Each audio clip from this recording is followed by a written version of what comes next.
Hello friends, welcome to study Odisha channel.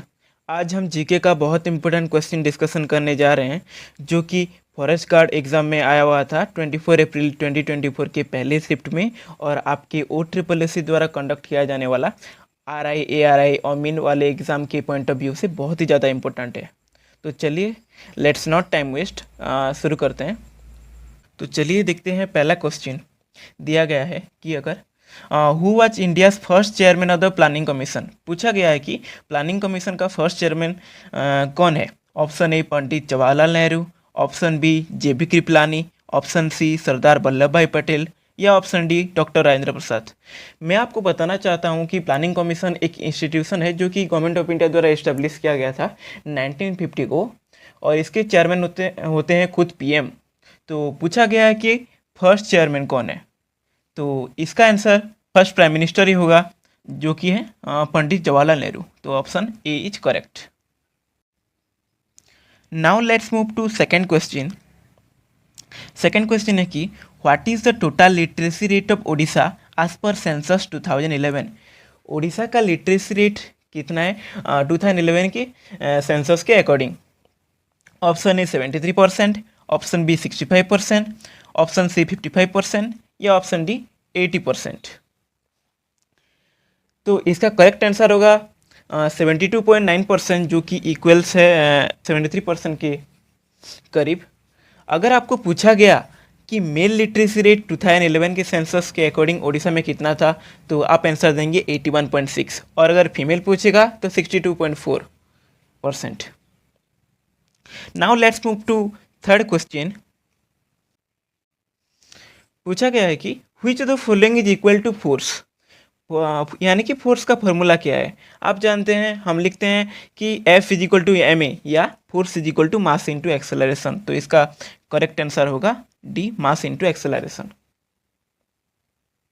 Now let's move to fourth question. Fourth question पूछा है कि Indus water treaty is signed between which of the two countries. Indus water treaty कौन से दो country के बीच में sign किया गया है। तो आप सभी जानते हैं कि इसका आंसर पाकिस्तान एंड इंडिया होगा। इंडस वाटर ट्रीटी जो है साइन किया गया था 1960 को, जिसके अकॉर्डिंग 20% वाटर इंडिया रिसीव करेगा और 80% पाकिस्तान रिसीव करेगा। तो इसका करेक्ट आंसर होगा पाकिस्तान और India. Now let's move to fifth question. Fifth question पूछा है कि where is the headquarter of World Bank situated. यानी कि वर्ल्ड बैंक का हेडक्वार्टर कहाँ पे है। Option A Washington DC, option B New York, option C Zurich, या ऑप्शन डी जिनेवा। तो इसका करेक्ट आंसर होगा वाशिंगटन DC। W से आप रिलेट कर सकते हैं वर्ल्ड बैंक, और W से रिलेट कर सकते हैं आप वाशिंगटन DC। अगर सेकंड ऑप्शन की बात करें हम न्यूयॉर्क, तो न्यूयॉर्क में है दोनों बहुत इंपॉर्टेंट हेडक्वार्टर, जो कि UNO या यूनाइटेड नेशन ऑर्गेनाइजेशन, और UNICEF United Nation International Children's Emergency Fund. अगर ज्यूरिच की बात करें, ज्यूरिच स्विट्जरलैंड की बात करें, तो फीफा का हेडक्वार्टर वहाँ लोकेटेड है। और जिनेवा का बात करें तो जिनेवा में बहुत सारे हेडक्वार्टर हैं, जैसे कि United Nation Conference on Trade and Development, World Health Organization, World Meteorological Organization, और भी बहुत सारे इंपॉर्टेंट ऑर्गेनाइजेशन हैं। तो आपके एग्ज़ाम के पॉइंट ऑफ व्यू से हेडक्वार्टर और ऑर्गेनाइजेशन बहुत इंपॉर्टेंट है। तो एग्ज़ाम के पहले आप ऑर्गेनाइजेशन और उसके हेडक्वार्टर जरूर पढ़ के जाइएगा। Now let's move to sixth question. Sixth question पूछा है कि who among the following is the first recipient of Nobel peace prize from India. पूछा गया है कि नोबेल शांति पुरस्कार इंडिया से किसको मिला है पहली बार। तो option A Kailash Satyarthi, option B Rabindranath Tagore, option C Mother Teresa, या ऑप्शन डी जॉन फोस। तो आप सभी जानते हैं इसका आंसर होगा रविंद्रनाथ टैगोर, जो कि गीतांजलि बुक के लिए 1913 में उनको नोबेल पीस प्राइज मिला था। अगर हम फर्स्ट ऑप्शन की बात करें कैलाश सत्यार्थी को नोबेल पीस प्राइज 2014 में मिला था मलाला यूसुफजई के साथ, जो कि चाइल्ड लेबर और गर्ल चाइल्ड के एजुकेशन के बारे में उनको मिला। अगर मदर टेरेसा की बात करें हम, तो मदर टेरेसा को नोबेल पीस प्राइज 1979 में मिला था।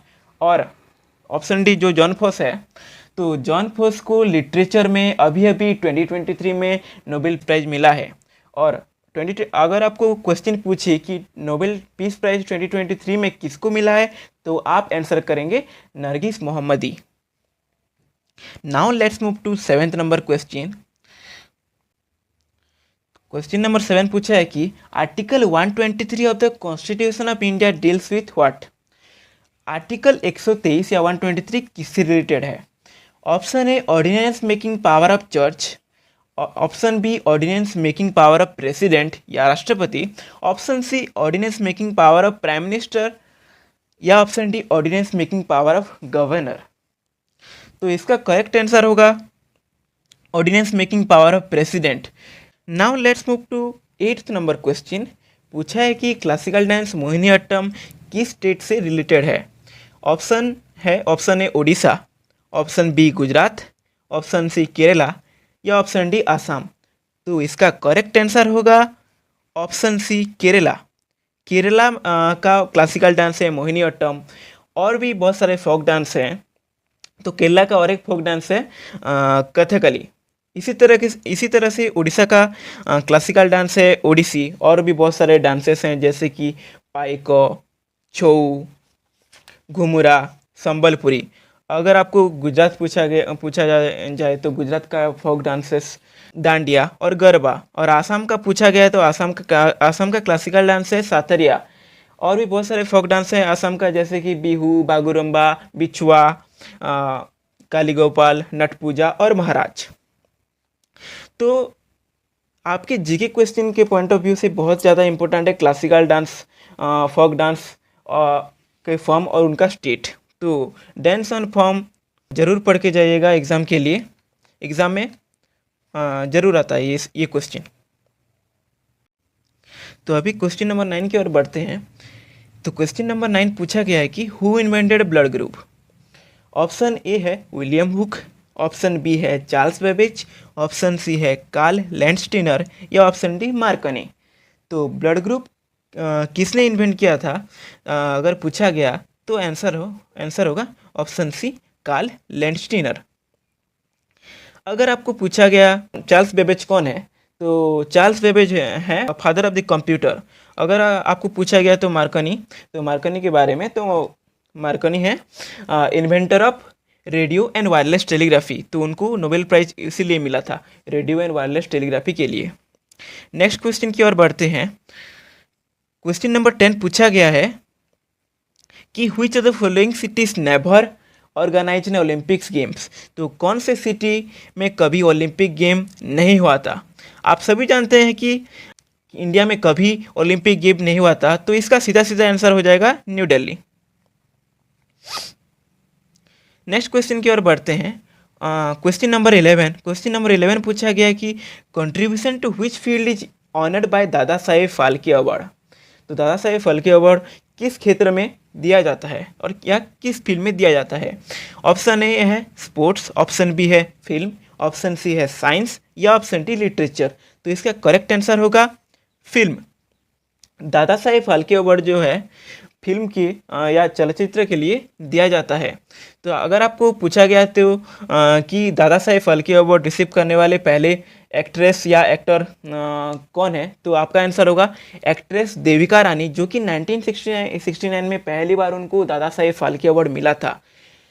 अगर 2024 या 2024 की बात करें तो अभी शाहरुख खान को बेस्ट एक्टर के लिए दादा साहेब फाल्के अवार्ड मिला था जवान फिल्म के लिए, और एक्ट्रेस रानी मुखर्जी फिल्म है मिसेस चैटर्जी वर्सेस नॉर्वे के लिए उनको मिला था।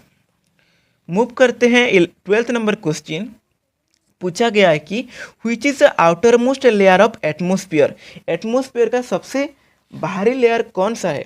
ऑप्शन ए है स्ट्रेटोस्फियर, ऑप्शन बी है मेसोस्फियर, ऑप्शन सी है एक्सोस्फियर या ऑप्शन डी थर्मोस्फियर। अगर एटमोस्फियर के लेयर की बात करें तो सबसे फर्स्ट लेयर आता है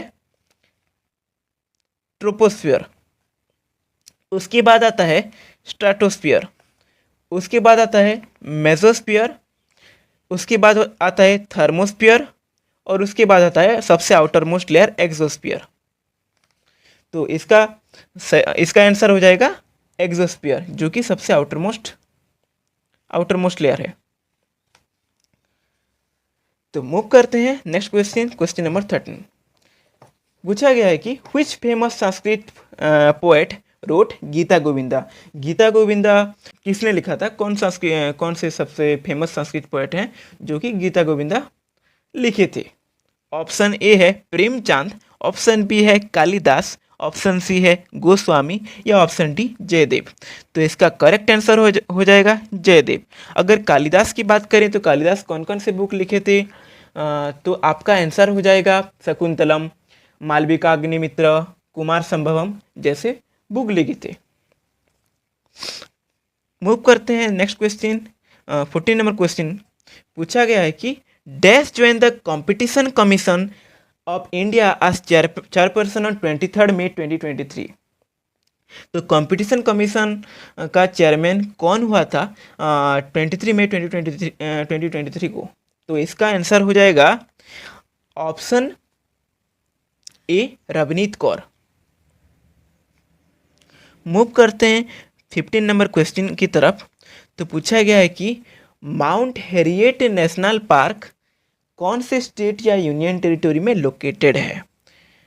ऑप्शन दिया गया है A Orissa, option B West Bengal, option C Andaman and Nicobar island, या ऑप्शन डी झारखंड। तो इसका आंसर हो जाएगा अंडमान एंड निकोबार आइलैंड।